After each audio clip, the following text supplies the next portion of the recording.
E to the York. Ho, this is Jock and I'm back on the scene with the break of machines. The new sound of the 80s. Suddenly you hear it everywhere. Rap music. It's all beat and all talk. It tells you a story and makes you want to dance. Steve Fox examines an overnight phenomenon, rapping to the beat. Hip-hop was always supposed to change and push boundaries, not stay the same. It's just periods and points in time where artists challenged the sound that was current, and it was seen as preposterous, unheard of, and not likable by the public. Taking rap music literally for everything that's said is like taking TV literally. You have TV programs and you have the news. With rap music, you have the same thing. Of course, the TV programs are in most parts fiction, and the news is real. And with my records, you have both. You have the news and you have the fictional things that happen, and that's a part of life in a lot of cases. But here's the thing, nobody wants to hear the same shit. There's something out there for everyone in today's world of rap and hip-hop, giving you no choice but to hear them.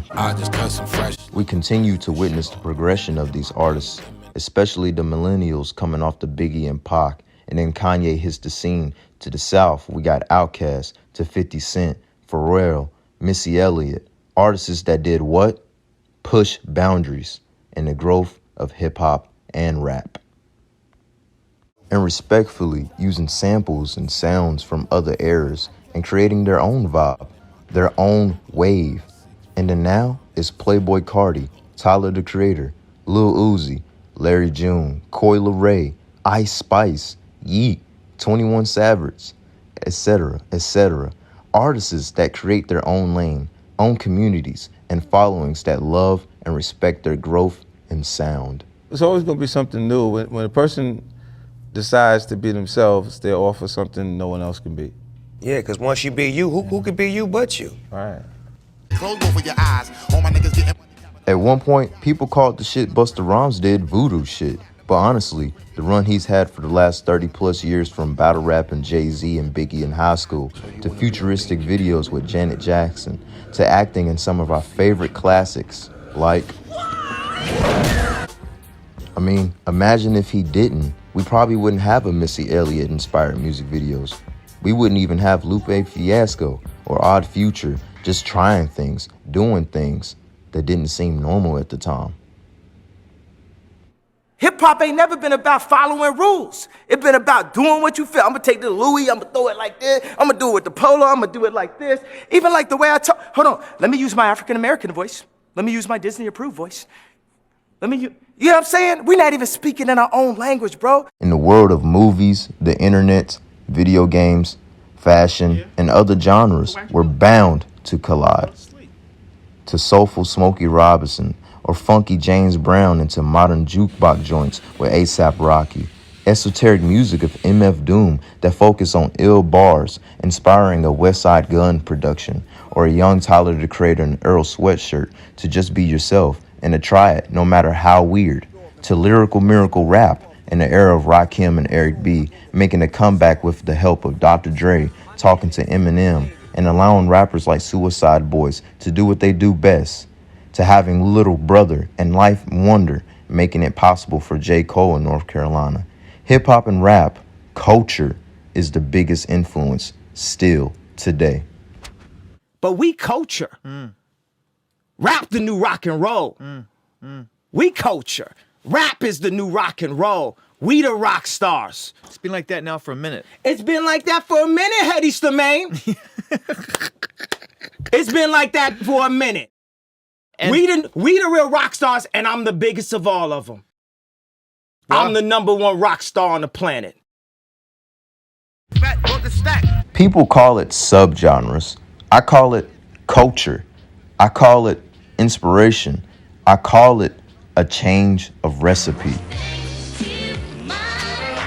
These worlds were always supposed to collab, and the inspiration shows in worlds of hip-hop really mixing together, from A Tribe Called Quest to arguably the greatest jazz funk rap album to Pimp a Butterfly, up to the point of 808s and Heartbreak, one of Kanye's most influential albums that inspired a generation of artists like Juice WRLD, Lil Uzi, Lil Yachty. Passing. This is my shit, bro. I still owe my cousin the 808s in Heartbreak City because I broke his. That came out when I was like 7, 8 years old. And I was singing that shit. I was singing Streetlights really sad. Like I had some shit to be sad about. It was little shit going on, like, you know, OG struggling and shit, but that ain't no reason to listen to 808s and Heartbreaks. That's some relationship shit, you know what I'm saying? This nigga, you know how people talk about those time travelers? Kanye is a time traveler. That nigga went to damn near 2015 and came back with some sauce. Changed my life. I like both. 808s changed your life. Yeah, it was Really? fire. It made me wanna be like, I wasn't sad because I was young, but it made me I felt Be sad. You wanted to feel that. Yeah, but I was too young. Like I wasn't sad. Like, And you know how teenagers go through that phase where they like being emo? That whole emo shit. Oh, they love that. What was your favorite? What's your favorite? He's like, yeah. What's your favorite 808 Heartbreak joint? probably RoboCop. First, they hate it, and then they love it. But when it's too late, they appreciate it. It's gonna be a lot of young guys coming up here and they ain't gonna want to rap on that. I'm trying to tell you, it's changing. Yo, look. It's changing. I hope they change. It's changing, bro. I hope they change. But as I've seen with all you little young motherfuckers that think you nice. Yeah. He is pretty nice. You nice. Yeah, I'm good. Y'all get to like 27, 28, and y'all niggas get to struggling and y'all be trying to come back tell and you find what, that sound. I ain't gonna struggle, bro. All right, we're gonna see. We gonna see. Oh, you gonna learn. And guess what? I'm gonna be here. Yeah. It's gonna be totally different too. Like I'm gonna be all the way a rock star by then. No, let me ask you, because you keep throwing around this rock star thing. What does that mean? What does that mean to you? It means a lot to me. It's a lifestyle. I love hearing the unlimited amount of possibilities that hip hop and rap continues to produce, especially in a world that was once heavy East Coast based. Now people overseas have become inspired by the culture of rap and hip hop, to the lingo of the South, the fashion up north, the indulgence of cultures. If it's big puffers in the UK, to what you drink, to what you wear, to what you smoke, to even the vibes. Culture.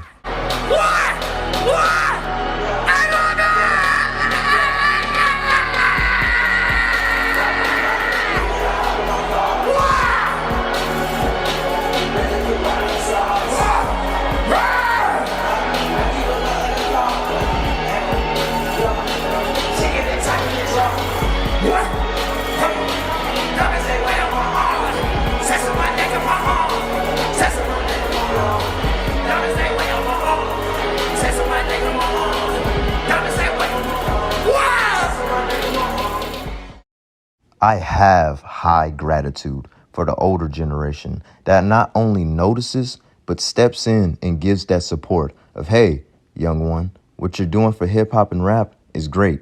Keep doing your thing. I ain't mad at you. Let me tell you something. Hip hop is what it is. Anybody that's talking about the state of hip hop right now, when talking about it from a negative place, sounds like somebody's fucking grandfather. Okay. You know what I'm saying? I love that. This is just what it is. Yes. Hip hop is evolving. If you don't like it, don't listen to it. You know what I'm saying? But for those still stuck in the past, keep living their lives in that shell. I'm going to keep enjoying these records of discovering as we move into these new sounds, new flows, new swag, and not miss out on what the culture has always done, which is expand the horizon of rap and hip hop. Playboy Cardi has a line where he says, bought my mama house off this mumbling shit. And I always get like teared up when he says that, because like this thing that's a hobby or a pastime or a passion for us, a lot of people in here, that shit kept us out of trouble. And it allowed us to change our family lives, our friends' lives, our lives. Even earlier when like, it was like Jay to Young Blue to Wu-Tang, all this stuff getting played and we all singing the lyrics. And I'm like, that community is just crazy, that the things that we were able to see and experience because of this thing called rap and hip hop. And with rap, it's like a pathway for a lot of us to really just go, to leave, to experience, to just new shit that we're really not allowed to see or shown from where we grow up. And I definitely think that I've created my own path, but it's people who allowed me to understand that I can do that, who laid the blueprint. And for everyone it's different, but I wouldn't be here or up on a stage or have this silly hat or anything without the Q-Tips, the Andre 3000s, the Chad Hugos, the Pharrells, the Kanye Wests, the Missy Elliott's, who no one ever brings up, Busta Rhymes, and the Hype Williams, who just took it to this different world. And man, I appreciate those names and others that I didn't name because I'm limited on time, but I appreciate you guys so much for just opening the doors and throwing the key. Not just opening the doors, but talking to young guys like me and giving me gems and things like that. And even LL, man, the speech he gave me back there was just beautiful.